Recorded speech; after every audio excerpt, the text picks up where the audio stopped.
this is a sad video for me to make. This is my van, NirVAna, and I've decided to sell him. And the reason for that is because behind him is my new van, NirVAna. And also because NirVAna needs some work, and with all the work I've put in it, I decided to pass it on to someone who wants to do it. So let's go through what's good and what's not and what's great. NirVAna is a 1987 Chevy G10 sport van with a 305 V8 5-liter engine. It was originally built into a weekend cruiser by Can-Am Cruisers as a conversion van.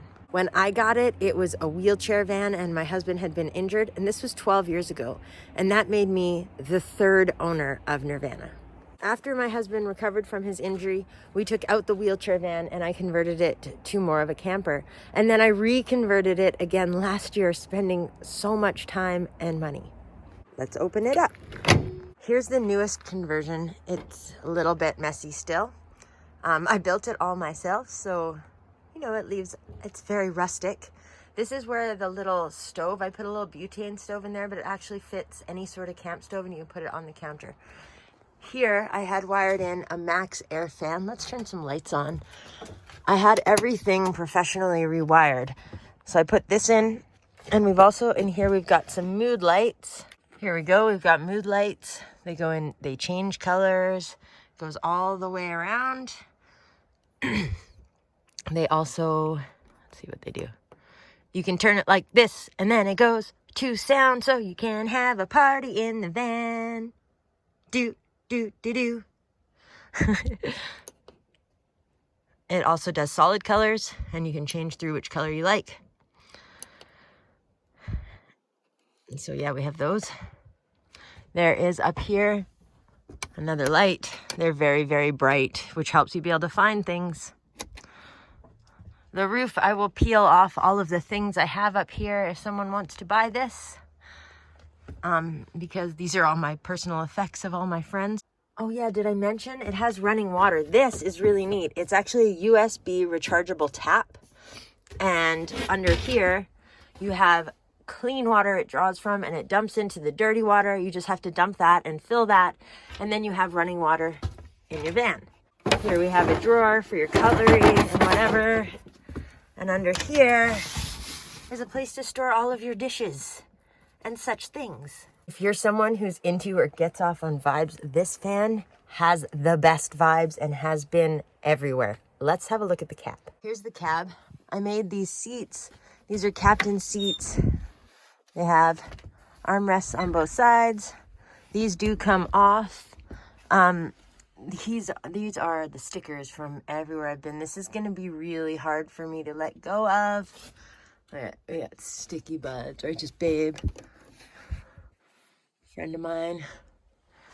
But all of this, there's so many cool stickers.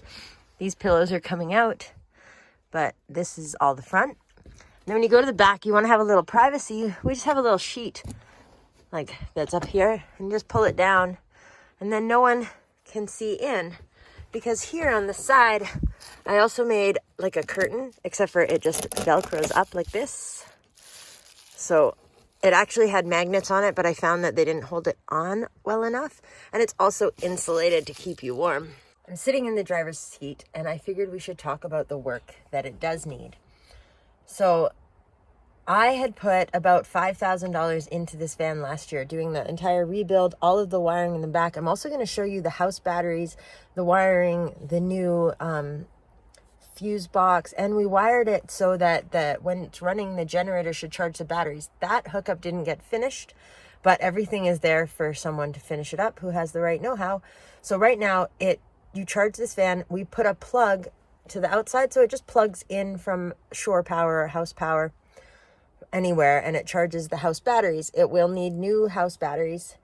Eventually, they only last about 2 days, and with 2 big batteries, it should last months, but they're pretty beat. So that's something you'll need to add, or you just keep it plugged in and use it for a couple days, or use it as a cabin. I don't know. But let's talk about the engine. So I put a bunch of work in. I did all the new running gear. I got the steering nice and tight, idler arms, pitman arms, things like that. Everything is good. I had new leaf springs put on a few years ago. And I had a top end engine rebuild about 5 years ago. And then I thought that I'd blown the head gasket. It started blowing white smoke, and it was, you know, it sort of chugs sometimes. If it was under load going up a hill, it would kind of like hesitate and chug. So I took it to the mechanic, assuming it needed a head gasket. And after a full look and compression test, it looks like it's losing compression in a couple of the lower cylinders. And he recommended a full engine rebuild or an engine replacement. Now, all that being said, I love this van. I've driven it for 12 years. It got oil changes every 4,000 kilometers. I was kind of intense about it. It only has 237,034 kilometers on it. That's not miles. And I never drove this thing into the ground. And I start it still and I move it so things don't seize. Let's start it up and you can hear it.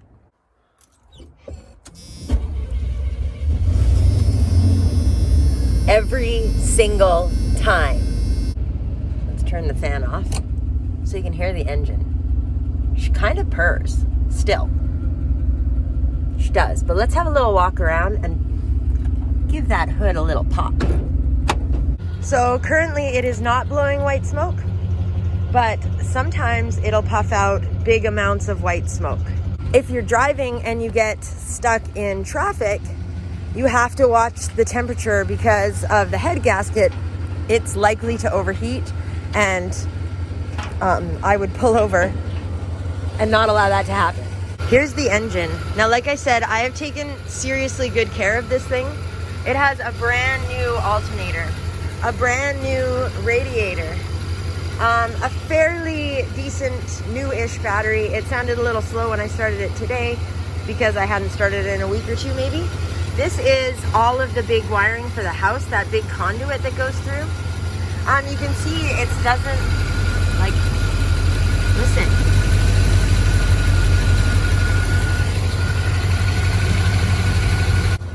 Now also, it has new tires.